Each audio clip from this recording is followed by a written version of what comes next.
안녕하세요. 오늘도 와주셔서 감사드리며, 그럼 오늘의 사연 바로 소개해 드리겠습니다. 쿵쿠구구쿵. 일반적인 물건이 떨어지는 소리가 아니라 정말 육중한 게 떨어지는 소리가 들렸습니다. 그리고 그 소리와 함께 단말마의 비명이 들렸죠. 제 비극은 거기서부터 시작됐어요. 황급히 뛰어나간 곳에는 남편이 쓰러져 있었어요. 계단 아래층에 쓰러진 남편은 이미 정신을 잃은 상태였습니다.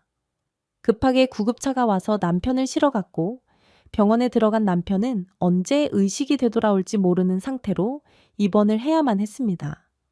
남편을 병원에 입원시키고 이것저것 남편에게 필요한 물건을 챙기러 집에 돌아오는 길, 정말 많은 생각이 들더라고요.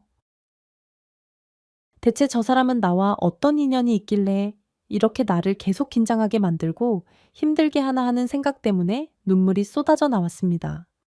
집에 왔더니 안절부절 못하고 있던 며느라이가 대문 밖까지 나와서 서성이고 있더라고요. 어머님, 아버님은요, 저도 같이 병원에 갈 걸 그랬나 봐요. 그리고 그이한테 아직 연락은 안 했는데, 그래도 전화는 해야겠죠. 아니야? 이번 출장 중요하다며? 그리고 하루 이틀 안에 너희 아버지 어떻게 잘못될 것 같지는 않아? 애 신경 쓰지 않고 일하게 아무 말도 하지 말고, 그리고 너 집에 있길 잘했어. 나도 병원에서 할 게 없더라. 그리고 집 단속도 해야지. 너희 아버지 당분간은 병원에서 좀 지켜봐야 될 것 같아. 의식이 언제 돌아올지도 모르겠고, 여기저기 뼈가 부러진 데도 많고, 아니, 평생 안 그러던 사람이 왜 2층까지 올라가서 대체 뭐 하다 떨어졌다니? 저도 모르겠어요. 저 방에서 옷 정리하고 있었거든요. 그런데 밖에서 콩소리가 들려서 처음에 저는 다른 집에서 뭔가 떨어진 줄 알았는데 어머님이 갑자기 비명을 지르시는 바람에 놀래서 뛰쳐나와 보니까 아까 같은 그런 상황이었던 거거든요. 그러게 나도 자세한 상황을 못 봐서 이럴 줄 알았으면 마당에 CCTV라도 하나 설치할 걸 그랬나 봐. 아니, 사람이 저렇게 돼서 누워 있는데 상황을 모르니까 너무 답답하기만 하네. 세상에 니들 신경 쓴다고 평생 2층에는 올라가지도 않던 양반이 대체 무슨 바람이 불어서 2층에 올라갔대 그러게요. 저도 아버님 2층 올라오시는 거 한 번도 못 봤는데 어머님 당분간 집안일은 제가 더 꼼꼼하게 살필 테니까 어머님은 아버님 신경만 쓰세요. 그리고 저도 교대해 드릴 테니까 어머니도 절대 무리하지 마시고요. 간병하다가 병든 사람은 낫고 살피던 사람이 알아눕는데요. 절대 혼자 무리하시면 안 돼요. 아셨죠? 그렇게 말해주는 며느리가 너무 고맙더라고요. 하긴 저런 며느리도 없습니다. 조금 이상한 습관이 하나 있어서 그렇지 요즘에 누가 스스로 부모님하고 정붙이고 싶다고 들어와서 살겠다고 하나요? 저희 며느리가 처음에 결혼하고 집에 들어와서 살겠다고 했을 때 저는 사실 좀 깜짝 놀랐습니다.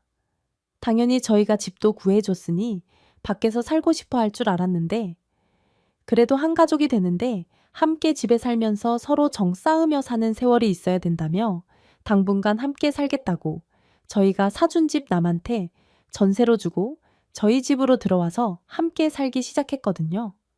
아마 친정 엄마 없이 자라서 정이 그리운가 보다 하는 생각이 들어 한편으로는 좀 안쓰럽기도 하고 대견하기도 해서 그러자고 했습니다. 싹싹하고 애교 많고 다정한 성격이라 같이 살기 시작하니 저희 부부한테도 여러모로 좋기는 하더라고요. 살맛이 난다고나 할까요? 딱 하나 좀 이상한 습관 하나가 마음에 걸렸지만 그것도 뭐 이해할 수 있었습니다. 저희 며느리한테 어떤 이상한 습관이 있냐면요. 바로 몽유병이에요. 결혼하고 얼마 안 돼서 알게 된 건데 약간 잠결에 집안 여기저기를 돌아다니는 습관이 있더라고요. 그것 빼고는 정말 완벽한 며느리에 가깝습니다. 지금 저희가 사는 집은 꽤 넓은 2층 전원주택이에요. 마당도 넓고 집도 깔끔하게 잘 지어서 동네에서는 뭐랄까 약간 선망의 대상 같은 그런 집에 살고 있습니다. 그렇다고 해서 저희가 처음부터 잘 살았던 건 아니에요.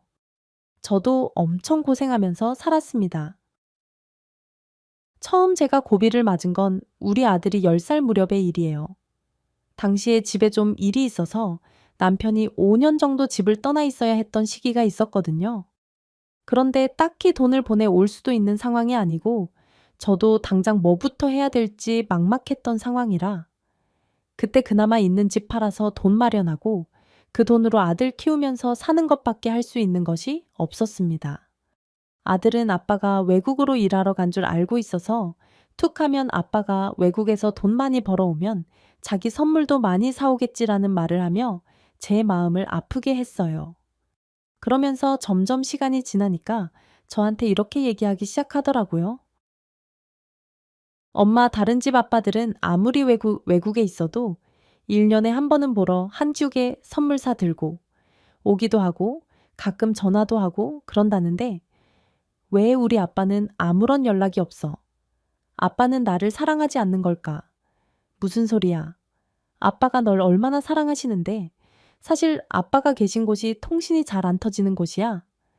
전화를 하려면 며칠씩 밖으로 나와야 되는 곳에서 힘들게 일하고 계신 거니까 우리가 조금만 이해하자. 무소식이 희소식이라고. 아빠 오실 때 분명히 선물 많이 사갖고 오실 거야. 그래, 아빠 너무 힘드시겠다. 그러면 내가 매일매일 아빠한테 한 장씩 편지 썼다가 나중에 아빠 오시면 전해줄까? 그거는 아빠한테 가는 사람들 편에 조금씩 전해줘도 될 것 같은데 네가 편지 열심히 써놓으면 엄마가 전해달라고 그분들한테 부탁드려 볼게. 와, 그래? 그러면 아빠가 엄청 좋아하겠다. 답장은 해줄까? 아빠가 그럼 답장은 해주실 수 있을 거야. 그렇게 해서 아들은 아빠한테 구구절절 애절한 편지를 쓰기 시작했고 저는 그 편지를 2달이나 3달에 한 번씩 남편에게 전해주는 방법을 썼습니다. 남편도 다른 사람을 통해 아들에게 주는 답장을 써서 보내곤 했죠. 아들이 얼마나 남편의 답장을 좋아했는지 남편의 편지가 오는 날이면 그 편지를 품에 안고 잠도 자지 못할 정도로 설레어 했어요. 아들이 남편을 그리워하는 그 시간 동안 사실 저는 그리움이라는 감정을 가질 여유조차 없었습니다. 당장 아들과 먹고 살아야 하니 어떻게든 몸을 움직여 돈을 벌어야 했고 남편이 없는 동안 집안의 생계를 이끌어야 한다는 생각에 안 해본 일이 없었어요. 결혼 전에도 사실 그다지 큰 기술이 없어서 공장에서 자비를 조금 했었고 식당에서 설거지 정도 하던 일을 했었거든요. 그런데 그나마 생계를 유지하던 남편이 갑자기 집에서 사라지고 나니 뭐든 해야 아들과 먹고 살 수 있다는 생각에 진짜 닥치는 대로 일했습니다. 새벽에 건물 청소도 하고 남의 집에서 파출부 일도 하고요. 저녁에는 문 닫은 학원이나 교습소 이런 곳에서 아이들이 잔뜩 흐트려 놓고 간 물건 정리하고 청소하는 일도 했습니다. 샌데 새벽녘에는 찜질방 정리와 청소도 했어요. 찜질방은 늘 새벽 3시부터 4시 정도까지 사람들이 수면실에서 잠자고 있는 동안 빠르게 안에 탕 청소를 해야 하더라고요. 그러다 보니 늘 쪽잠을 자면서 여기저기 일 다니느라고 5년간 12kg나 빠질 정도로 저는 열심히 살았습니다. 다행히 아들이 착하게도 저녁 8시면 항상 잠들어 줬거든요. 잠든 어린 아들을 혼자 집에 내버려 두고 밖으로 나가 일을 해야 되는 제 마음은 찢어질 듯 아팠지만 어쩔 수가 없었습니다. 순하고 착한 녀석이라 엄마가 일을 해야 되는 걸 이해해 줬고 학교 다녀오면 알아서 밥 챙겨 먹고 공부하고 숙제하다가 스스로 잠드는 아들 덕에 그 5년을 버텼던 기억이 납니다. 7대 5년 뒤에 남편이 돌아왔을 때 정말 너무나 행복하고 기뻤어요. 남편이 돌아온 것도 행복했지만 이제 이 모든 부담을 저 혼자 지지 않아도 된다는 생각에 일단 마음이 놓였습니다. 남편도 고생을 많이 해서 살이 많이 빠지고 훨씬 늙은 모습이었지만 약속대로 아들의 선물을 듬뿍 들고 집으로 돌아왔어요. 아들이 얼마나 행복해 했는지 아들이 뛸 듯이 좋아하던 모습 때문에 지난 세월의 고생이 모두 잊혀지는 듯 했습니다. 집으로 돌아온 남편은 저희 모자에게 지난 5년간 보태줬던 걸 다 하려는 듯 정말 성실하게 열심히 일을 했어요. 당시에 제가 오랫동안 일하던 식당 할머니가 자식도 없이 운영을 하시던 식당을 제가 인수하게 되었거든요. 할머니는 이제 몇 년 살지도 못할 것 같은데 자기가 굳이 권리금이며 뭐며 그런 거 많이 받아서 뭐 하겠냐며 그저 지금처럼 식당 운영하면서 단골 손님들한테 자기가 제공했던 음식들 제공할 수 있으면 그것으로 만족한다라고 하시면서 저한테 거의 공짜나 다름없는 돈만 받고 식당을 넘겨주셨습니다. 건물 주인에게도 잘 말씀해 주셔서 월세도 올리지 않고 저희가 보증금 5천만 원만 내고 들어가는 조건이었어요. 쓰시던 기구며 가전까지 다 두고 가시고 딱 하나 수십 년간 앉아 계셨던 낡은 의자 하나만 가져간다고 하셨습니다. 그렇게 인수한 식당을 남편이랑 함께 꾸려나가기로 했죠. 얼마나 열심히 일을 했는지 10시쯤 늦지막이 열어 점심 저녁 식사만 하던 식당을 아침 6시부터 준비해서 아침 식사까지 하는 식당으로 바꿔서 꾸려나가기 시작했습니다. 그러다 보니 남편과 늘 밤늦게까지 일하고 몇 시간 눈 붙인 후에야 바로 새벽 시장 나가 장 봐오고 준비해서 가게를 여는 그런 생활이 계속되었어요. 쉬는 날도 없었습니다. 설날과 추석 때도 저희는 항상 문을 열었어요. 저랑 남편 둘 다 딱히 찾아갈 집도 없고 그저 제 아들과 함께 번듯하게 잘 살겠다는 목표 때문에 앞만 보고 달렸습니다. 아들도 늘 학교 끝나면 식당으로 와서 식당 한 구석에 있는 작은 쪽방에서 숙제를 하다 잠들고 그렇게 잠든 아들을 집으로 다시 데리고 가서 잠시 눈 붙였다가 다음날 식당에서 아침 먹여 학교 보내는 그런 일들이 수년간 계속되었죠. 그렇게 열심히 살다 보니 세상에 평생 모일 것 같지 않던 돈이라는 게 모이기 시작하더라고요.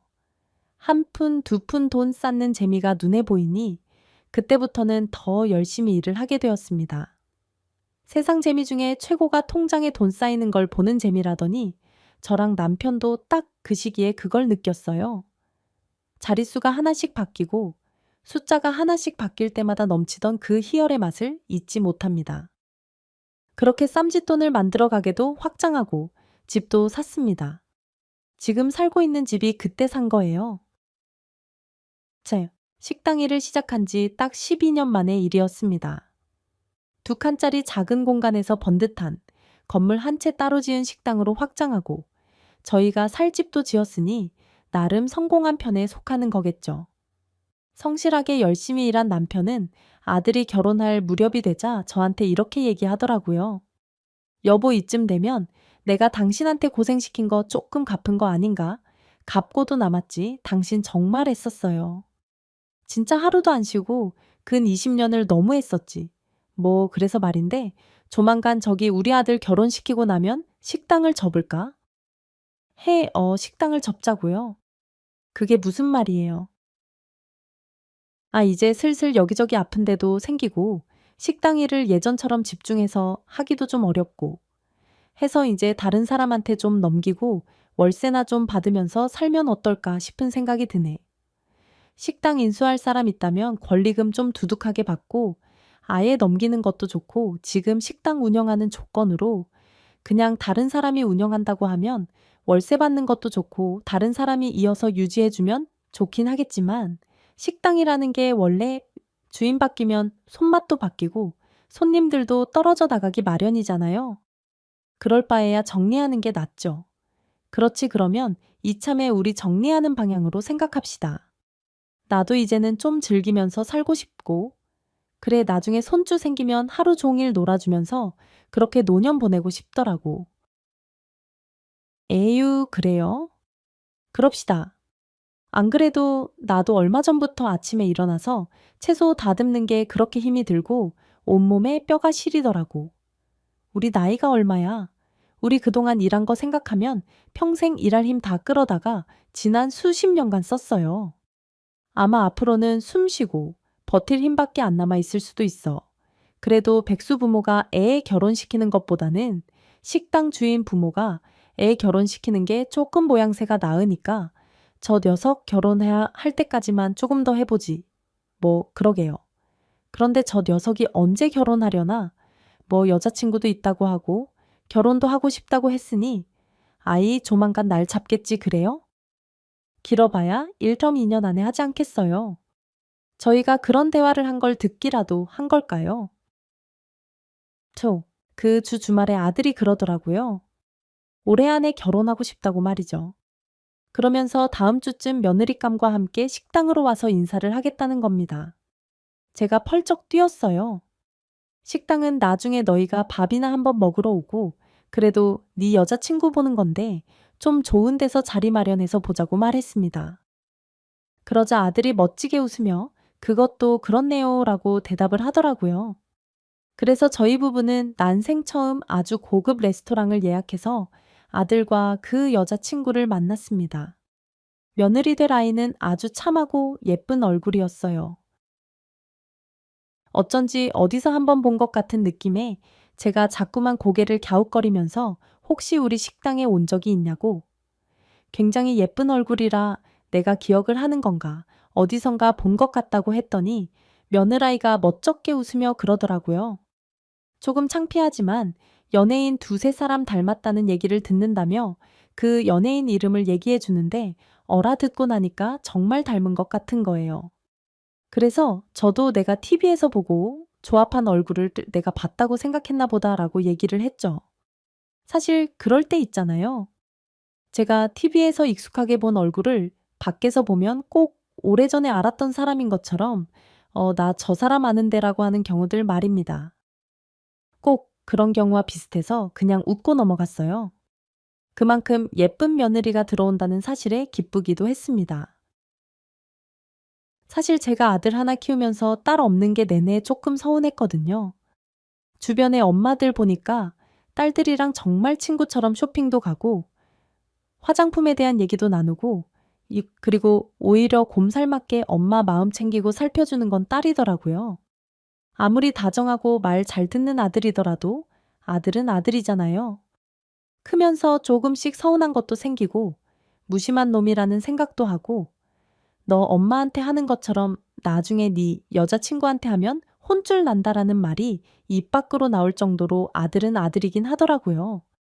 그런데 이렇게 예쁜 며느리가 생기니 솔직히 데리고 다니면서 예쁜 옷 사 입힐 생각, 화장품 같이 고를 생각 제가 얼마 없기는 하지만 예쁜 액세서리 물려줄 생각에 가슴이 두근두근 했습니다.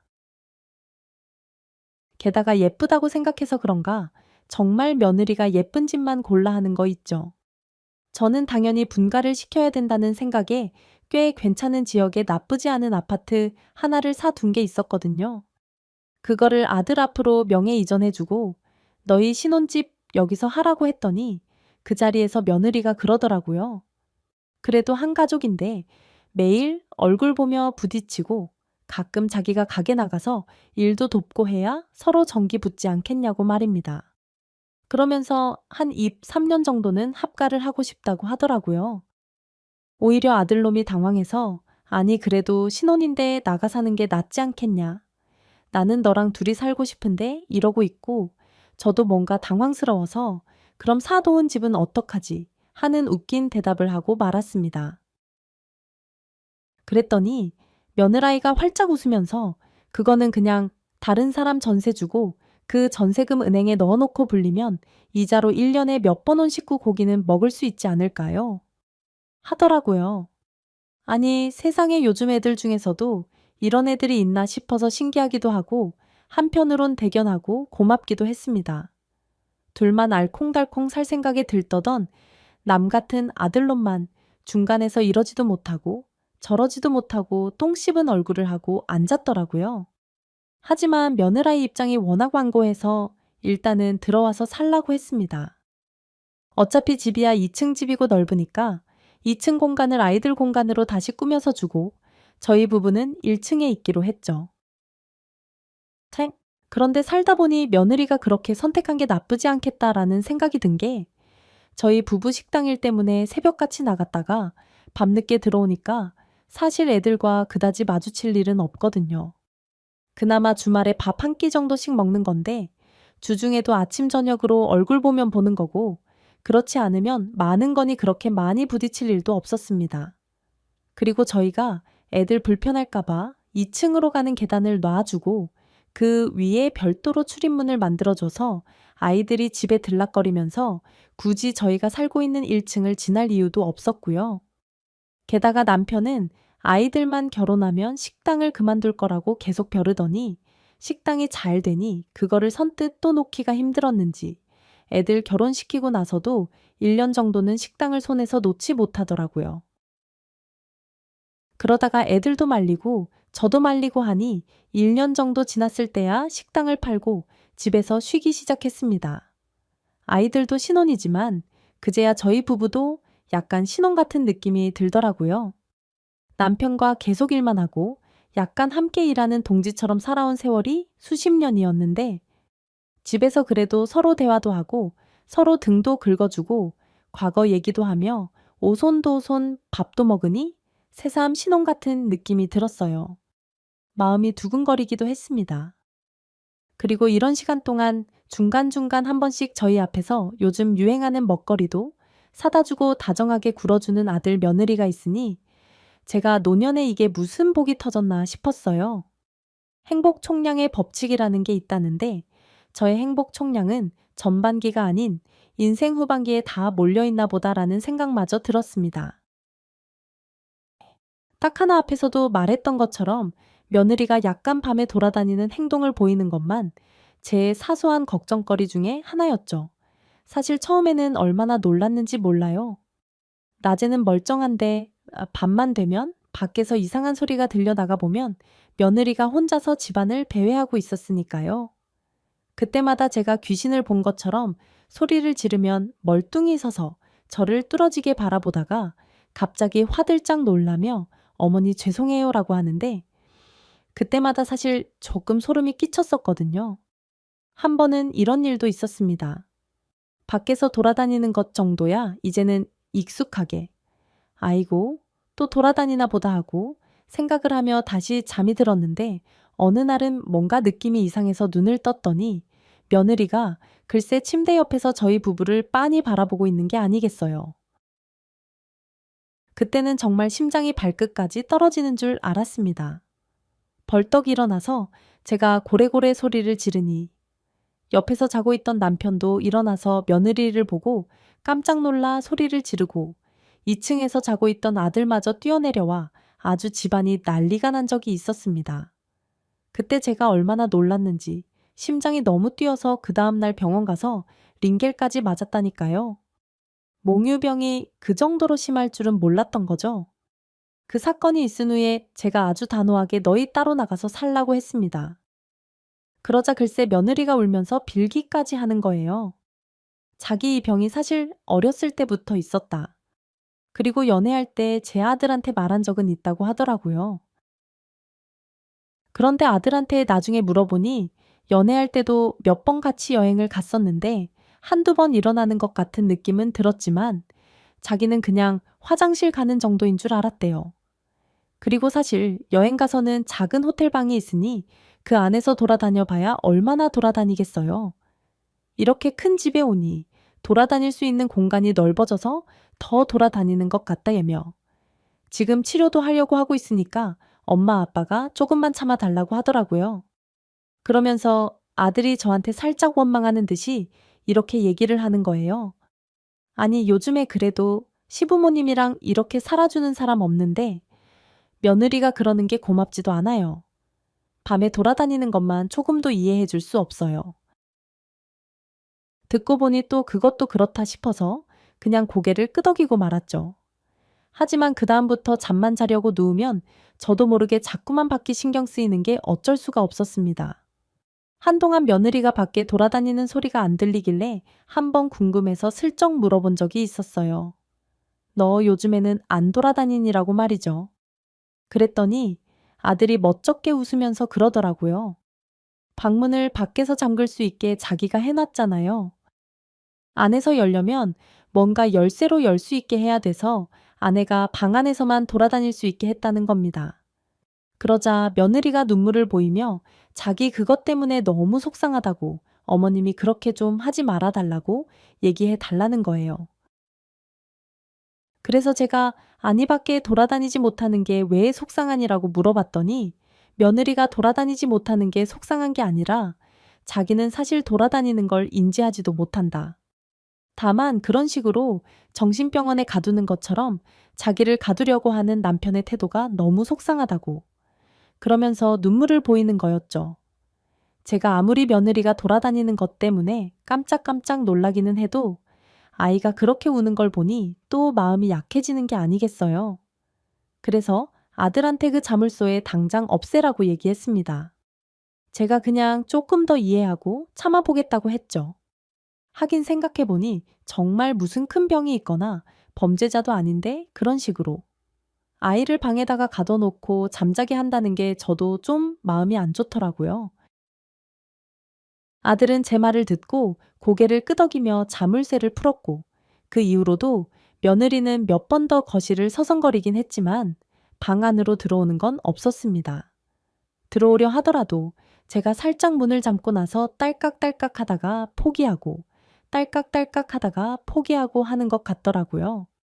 그래서 이제는 저도 그게 익숙해져서 딱딱딱딱 하는 소리만 들어도 그런가 보다 하고 다시 잠이 드는 경지에 이르렀어요. 그렇게 나름대로 저희는 가족이 되면서 서로를 이해하고 맞춰가며 그렇게 살고 있었습니다. 저는 이 행복이 언제까지나 계속됐으면 좋겠다. 아이들이 분가하더라도 지금 이 순간이 추억이 되겠지라는 생각까지 할 정도였어요. 아, 딱 한 번 저랑 남편이 좀 당황한 건 있었습니다. 다 같이 저녁을 먹는데 아들이 뜬금없이 아빠가 외국 나가 있는 동안 한 번도 먼저 연락을 한 적이 없다는 얘기를 하면서 지금처럼 다정한 아빠가 아니었다고 그러는 거예요. 며느라이가 아버님 외국 나가 계셨었냐고, 어디에 언제 나가 계셨냐고 묻더라고요. 그랬더니 아들이 고개를 갸웃하면서 그러는 겁니다. 그러게 어렸을 때는 엄마가 그냥 통신도 잘 안 터지고 그런데 가 있다고 해서 나도 자세하게 들은 게 없네. 아빠 진짜 어느 나라에 가셨던 거예요? 저와 남편은 서로를 마주보며 곤란한 눈빛을 주고받았어요. 순간 말문이 막힌 그때 며느라이가 다시 묻더라고요. 당신 몇 살 때인데 나 10살 땐가 한 20년도 넘었지. 아빠 한 5년 정도 해외에 나가 계셨었어. 그때 주신 편지도 있고 그랬는데 그거 다 어쨌더라? 야야, 응? 그때 얘기하지 마라. 네가 너무 고생해서 아주 기억하고 싶지도 않아. 뭘 그런 걸 물어보고 그러냐? 왜요?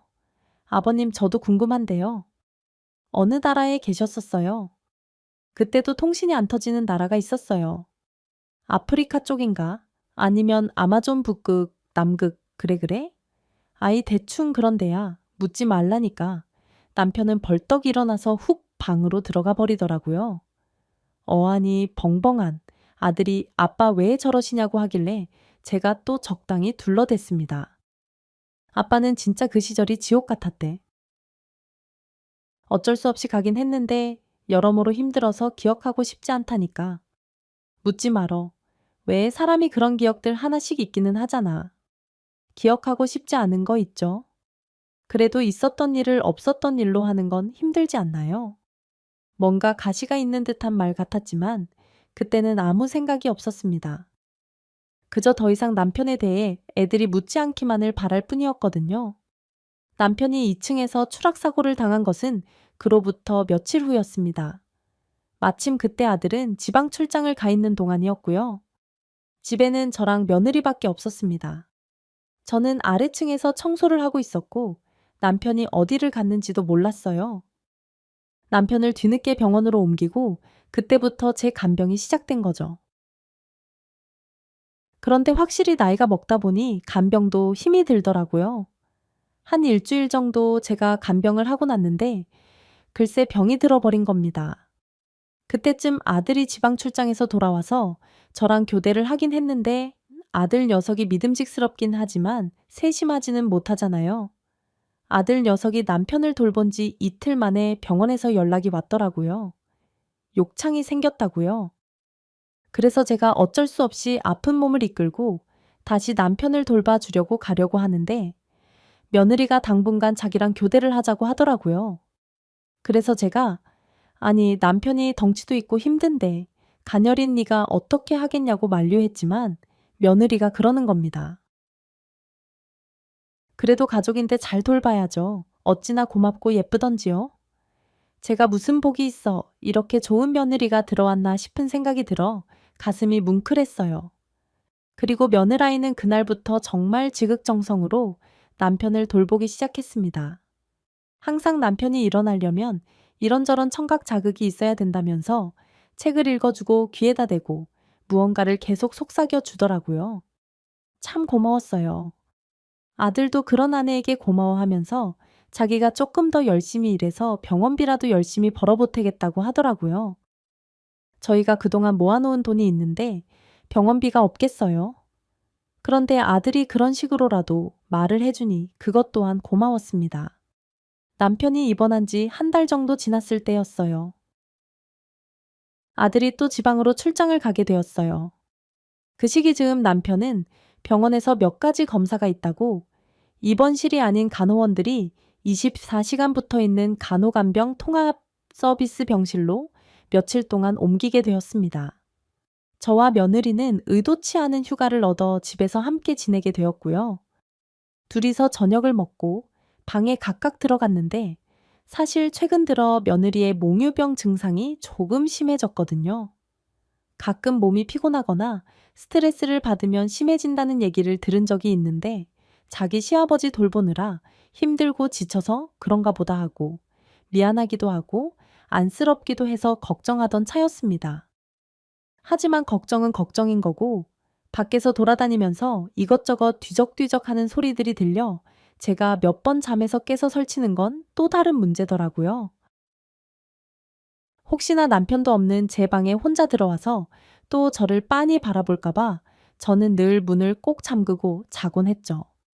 몇 번 달그락거리다가도 제가 반응이 없으면 항상 방으로 돌아가곤 했거든요. 그렇게 며칠이 지났습니다. 남편은 검사 결과 예전보다는 조금 의식 반응이 있는데 그래도 완전히 정신을 차리려면 조금 더 시간이 필요하다는 판정을 받았어요. 다 시간과의 싸움이겠구나 싶어 마음을 다잡고 있는데 며느리가 그러더라고요. 어머니 당분간 아버님을 제가 좀 돌볼 테니까 며칠 근처 여행이라도 다녀오세요. 혼자 바람 좀 쐬고 오셔야 어머님도 기운 좀 차리실 수 있지 않겠어요? 듣고 보니 정말 여행 간 지도 너무 오래되었더라고요. 며느리 보기 조금 미안하긴 했지만 그래도 먼저 말을 꺼낸 거니까 염치불구하고 한번 다녀와 볼까라는 생각이 들었습니다. 그래서 며느리에게 그렇다면 하루만 잠깐 근교 가서 바람 쐬고 오겠다고 했죠. 그랬더니 며느리가 하루도 괜찮고 이후 3일도 괜찮으니 편한 대로 하라고 하더라고요. 그렇게 저 혼자 훌쩍 강원도로 여행을 떠났습니다. 간병에서 벗어나고 집에서도 벗어났더니 정말 숨을 좀 쉴 수 있을 것 같더라고요. 그래서 며느리한테 3, 4일 정도 있다 가도 되겠냐고 물었더니 그러라고 하대요. 고마운 마음에 갈 때 맛있는 거 사가겠다는 약속을 하고 혼자 천천히 바닷가를 돌아다니는데 처음에는 3, 4일 정도 충분히 있을 것 같았거든요. 그런데 여행도 혼자 하니까 재미가 없더라고요. 이틀째 됐는데 너무 심심하고 집에 가고 싶은 겁니다. 그래서 며느리한테 전화를 했죠. 전화를 안 받더라고요. 그래서 그냥 집으로 출발을 했습니다. 어차피 내 집 내가 가겠다는데 내가 무슨 며느리한테 일일이 전화해서 허락받을 필요가 있나 라는 생각이 들었던 거죠. 그런데 집에 도착을 했는데 며느리는 보이지도 않고 음식 냄새가 진동을 하고 있는 겁니다. 너무 놀라서 아니 대체 이게 뭘까? 라고 두리번거리고 있는데 거실 한가운데 병풍이 펼쳐져 있고 거기에 제사상이 차려져 있는 거예요. 처음엔 너무 놀랐습니다. 저도 모르게 연락도 없이 혹시 남편이 죽은 건가라는 생각마저 들 정도로 놀라고 어이가 없었거든요.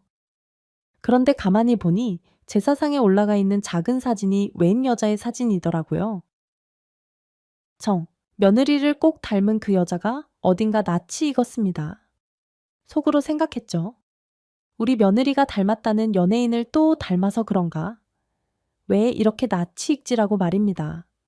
제가 사진을 가만히 보고 있는데 며느리가 뭔가 사서 집으로 들어오면서 저를 보곤 깜짝 놀라는 겁니다.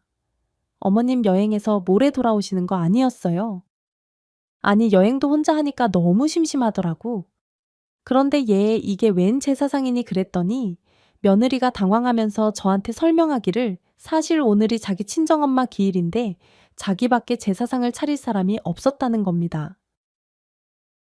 그래서 원래는 제가 함께 있었으면 저한테 허락을 받고 제사상을 차리려고 했는데 제가 여행 가고 없어서 굳이 허락받을 필요가 없었다고 생각했대요. 그러면서 자기가 따로 사는 게 아니라 어머님과 합가해서 살고 있어 따로 공간이 없어서 그냥 집거실에 제사상을 차렸다고 하더라고요. 그 말을 듣는데 갑자기 마음이 짠해져 왔어요. 아니, 자기 엄마 제사상도 내가 눈치 보고 차리게 하는 시어머니였나라는 생각이 들어서 며느리한테 그랬죠. 아니, 그러면 진작에 말을 했으면 내가 같이 우리 사돈 어르신 제사상 차려주지. 내가 그래도 식당하고 음식하는 여잔데 사돈 어른 제사밥 한번 내가 못 차려드리겠니. 이렇게 1년 동안 우리 집에서 예쁜 며느리로 살아준 너한테 내가 무슨 제사상 차렸다고 구박을 하기를 해. 혼을 내기를 해. 대체 왜 이렇게 날 불편하게 만드니? 속상하고 불쌍한 마음에 저도 모르게 며느리한테 원망하는 마음을 쏟아냈습니다. 그러자 며느리가 저한테 미안하다. 자기는 그냥 조용히 엄마 제사만 차리려고 했을 뿐이다라고 얘기를 하더라고요. 그래서 제가 얼른 며느리가 차리던 제사상을 도와서 함께 제사상을 차리고 며느리 제사하는 걸 옆에서 함께 도와주고 지켜봤어요. 얼마나 엄마가 보고 싶은 건지 절을 하면서 며느리가 대성통곡을 하더라고요. 정말 오열에 오열을 해서 제가 얼마나 엄마가 보고 싶으면 저럴까 하는 마음에 제 마음이 다 쓰리고 아파왔습니다. 그런데 참 이상하게 그날 이후로 자꾸만 그 제사상에 올라갔던 사진이 떠오르는 거예요. 며느리랑 닮아서 떠오르는 게 아니라 분명 어디서 본 것 같았거든요. 하지만 아무리 생각을 하고 또 해도 어디서 봤는지 도통 떠오르지가 않았습니다. 그런데 딱 그 사진을 제가 어디서 본 것 같았거든요. 오죽하면 예쁘장한 얼굴이었기에 혹시 어디 모델이었나, 어디 잡지 모델 같은 걸 한 거를 내가 기억을 하나라는 생각이 들 정도로 얼굴이 아니라 그 사진이 너무나 기억에 또렷이 남았어요. 뭔가 사람이 기억이 날 듯 말 듯 하면서 그게 계속 마음속에 남아있잖아요. 저도 그랬습니다. 며칠 동안 그 사진이 가물가물한 것이 오죽하면 며느리한테 엄마 사진 좀 다시 한번 보자고 해볼까라는 생각마저 들 정도였으니까요. 하지만 오열하고 통곡하던 며느리의 모습을 생각하니 다시 엄마 사진을 보여달라고 하기가 좀 그렇더라고요. 제 궁금증 때문에 며느리 아픈 곳을 건드리는 것 같아서 말이죠. 그렇게 혼자 사라진 기억을 되짚듯이 누구였을까? 누구였을까? 누군데 이렇게 기억이 가물가물할까라는 생각이 제 머릿속을 지배하던 어느 날이었습니다. 그날 저녁에도 내내 그 사진 속의 사람만 생각하다가 아주 늦은 시각에 어렴풋이 잠이 들었죠. 그런데 잠든 지 얼마 안 됐는데 방문을 철컥철컥 하는 소리가 들리는 겁니다. 속으로 생각했죠. 또 며느리인가 보다 저러다 말겠지라고 말이죠. 그런데 이번 소리는 좀 이상했어요. 열쇠 구멍에 열쇠를 하나씩 넣어가면서 슬그머니 돌리는 거예요. 그 순간, 아니, 몽유병이라는 거는 정신을 놓고 돌아다니는 거 아닌가? 그런데 왜 저런 열쇠 소리가 나지라는 생각이 들면서 소름이 확 끼쳐왔습니다. 그 순간 제 가슴을 철렁하게 하는 소리가 하나 더 울리더라고요. 바로 전화벨 소리였어요. 이미 문 닫는 소리 때문에 너무 무서운 가운데 전화벨이 울리니 그 새벽에 제가 얼마나 놀랐겠어요. 그런데 전화벨 소리가 들리자 철컥거리던 문소리는 멈추더라고요. 밖에서 전화벨 소리를 들은 거죠. 제가 조용히 전화를 받았습니다. 남편이었어요. 여보, 나 깨어났소. 세상에 여보, 당신 깨어난 거예요. 세상에 감사해라. 그래서 이 밤에 전화한 거예요. 당신 괜찮아요? 그런데 제가 반갑게 안부를 묻는 말을 듣고 대답도 않고 남편이 아주 다급하게 저한테 그러는 겁니다. 아무 말도 하지 말고 당장 지금 그 집에서 나와서 경찰서로 가라고 말이죠. 태, 저는 이게 대체 무슨 말인가 싶어 계속 그게 무슨 말이냐고, 혹시 뭔가 정신이 오락가락하냐고 하면서 지금 문 밖에 며느리가 있는 것 같으니 같이 일단 병원으로 가겠다고 했습니다. 그랬더니 갑자기 남편이 버럭 소리를 지르는 거예요. 뭐, 뭐라고? 아이 걔가 밖에 있어. 그렇다면 어디라도 숨어. 아이 당장 며느리. 걔가 남편의 말이 채 끝나기도 전에 전화가 뚝 끊겼습니다. 보니까 배터리가 다 됐더라고요. 더 이상 전화도 켜지지 않고 대체 남편이 무슨 말을 하는가 싶어서 멍하게 두리번거리고 있는데 며느리가 다시 키를 달그락달그락 하는 겁니다. 그러면서 밖에서 그러더라고요. 죽은 줄 알았더니 깨어났네. 그렇다면 나도 빨리 끝내야겠다. 이건 또 무슨 말인가 싶었습니다. 그런데 본능적으로 소름이 돋으면서 지금 제 정상이 아니구나라는 생각이 들더라고요. 너무 무서운 소리였어요. 방엔 불을 켜고 싶었지만 문가에 있는 전등 스위치로 갔다가 문이 열리면 딱 맞닥뜨릴 게 뻔해서 일단 어둠 속에서 더듬거리며 장롱 안으로 숨었습니다. 장롱 안으로 들어가 문을 꼭 잡은 그 순간 철컥 소리와 함께 며느리가 문을 따고 들어오더라고요. 그리고 천천히 방 안을 뒤지면서 이러는 겁니다. 아이고, 놓친 내 꼴에 또 숨었어. 그래, 어디 한번 숨어봐. 꼭꼭 숨어라. 머리카락 보인다 어디 있는지 알 것 같은데. 그러면서 장롱을 하나씩 하나씩 열더라고요. 바로 옆문을 열고 제가 숨어있던 장롱 문을 열려는 순간 저는 전 먹던 힘까지 다해서 며느리를 밀치고 밖으로 빠져나왔습니다. 그런데 며느리의 손에 전깃줄이 한 뭉치 들려 있더라고요. 눈에 무언가 휘인 것처럼 그 전깃줄을 들고 제 뒤를 쫓는데, 아니, 이 집이 이렇게 넓었나요? 2층으로, 1층으로 사방으로 제가 도망갈 때마다 며느리가 쫓아오는데 정말 죽을 만큼 무서웠습니다. 계속 도망 다니면서 대체 왜 이러냐고 정신 차리라고 했더니 살면서 지금처럼 제정신인 때가 없다. 내가 너희 놈을 다 없애야 다리 뻗고 잔다며 정말 귀신의 쉬인 것처럼 저를 쫓아왔어요. 심장이 터질 것 같고 정신을 놓을 것 같더라고요. 대문을 열고 나갈 정신도 없었습니다. 세상에 저희가 얼마나 대문을 관리하고 살았는지 자물쇠가 4개, 5개 있었거든요. 처음에는 2개뿐이었다가 며느리가 몽유병이라는 걸 안으로 남편이 혹시 집 밖으로 나가면 위험하다고 위아래에 체인으로 된 거 달아두고 가운데도 일반 자물쇠에 전자키까지 아주 문에 덕지덕지 달아둔 게 이렇게 원망스러운 순간이 올지는 몰랐습니다. 그 4개, 5개를 여는 순간 그 전깃줄이 제 목을 향해 감겨올 것만 같아서 밖으로 나가지도 못하고 집을 뱅뱅 돌면서 손에 닿는 대로 하나 열고 아래 체인 하나 벗기고 이러면서 계속 도망을 다녔어요. 간신히 위아래에 있는 체인 2개 간신히 열고 숨이 턱이 닿게 뛰는데 정말 정신이 나갈 것 같더라고요.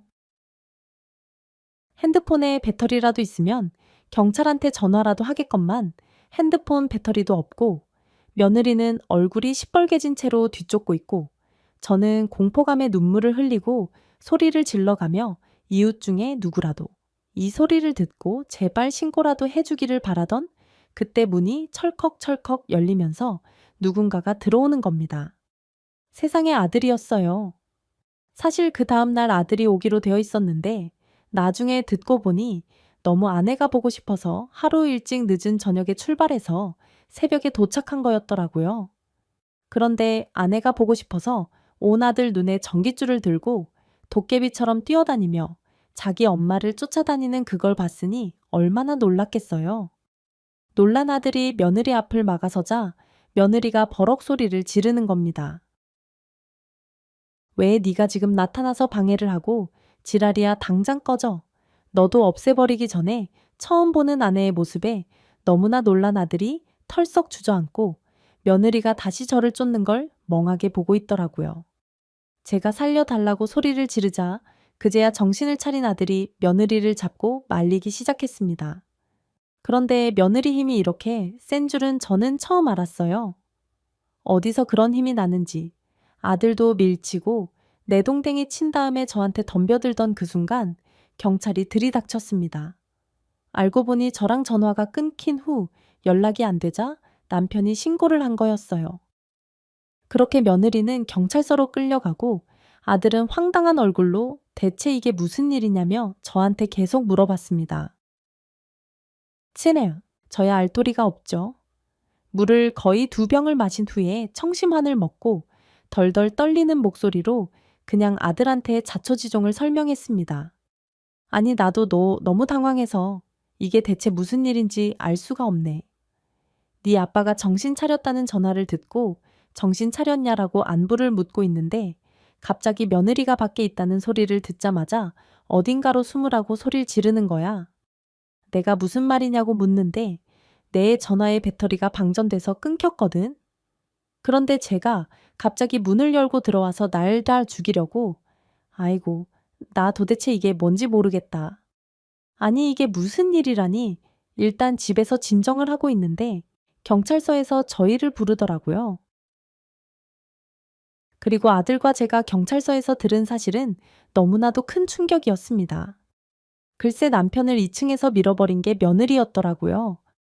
그냥 실족 사고라고만 생각해서 조사를 하지 않았다가 깨어난 남편의 증언으로 다시 조사해보니 며느리가 남편을 밀었던 것이 증명되었던 겁니다.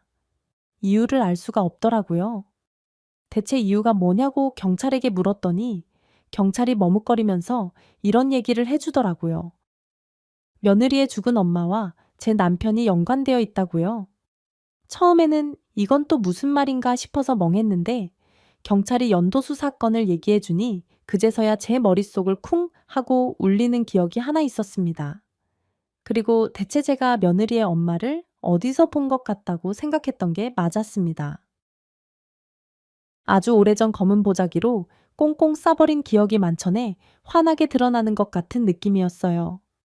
사실 제 남편 젊은 시절에 술을 너무너무 좋아했었거든요. 나름 중장비랑 화물차를 같이 모는 운전사여서 가게가 어렵지는 않았는데 그놈의 술 때문에 한 달에 일하는 날이 절반밖에 안 돼서 넉넉하게는 살지 못했습니다. 그나마 번 돈도 술값으로 많이 썼으니까요. 성실하게만 일했으면 그때부터 아마 저희 집 꽤 잘 살았을 거예요. 그런데 그놈의 술이 결국 어느 날 사고를 쳤습니다. 화물차 운전을 하면서 음주운전을 해서 사람을 하나 치고 만취 상태에서 그대로 뺑소니를 해버린 거죠. 남편이 당시에는 성실하지 않게 일을 했기 때문에 저희는 너무나 가난했고 합의도 할 수가 없었습니다.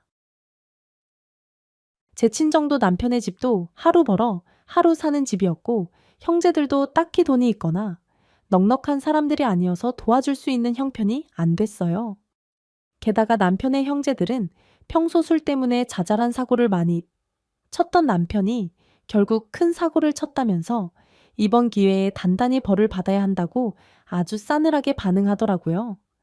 그것 때문에 남편은 자기 형제들과도 의절하고 저 역시 친정에서 내놓은 자식이 되었고요.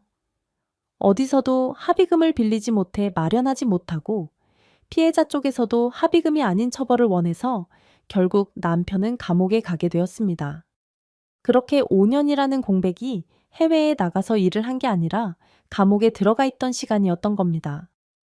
아들에게는 차마 아빠가 감옥에 갔다는 얘기를 할 수가 없어서 해외에 갔다는 얘기를 했던 거고요.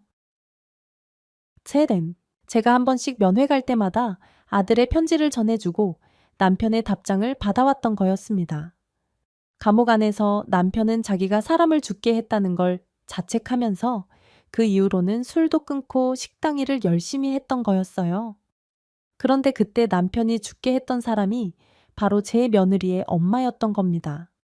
제가 왜 그 여자 얼굴이 아니라 그 사진이 기억났나 했더니 그 당시 남편이 죽게 한 그 사람과 그 사람의 가족에게 사죄하기 위해 제가 장례식장을 간 적이 있었거든요. 그런데 장례식장 입구에 들어가자마자 온갖 음식물이 저한테 쏟아지면서 유족들한테 있는 대로 욕먹고 등짝 맞고 머리끄댕이 잡혀가며 장례식장에서 쫓겨났었습니다. 당시 있는 대로 초췌한 모습의 죽은 여자 남편 얼굴은 기억이 나고 죽은 여자의 언니라는 사람에게 뺨 맞는 것도 기억이 납니다.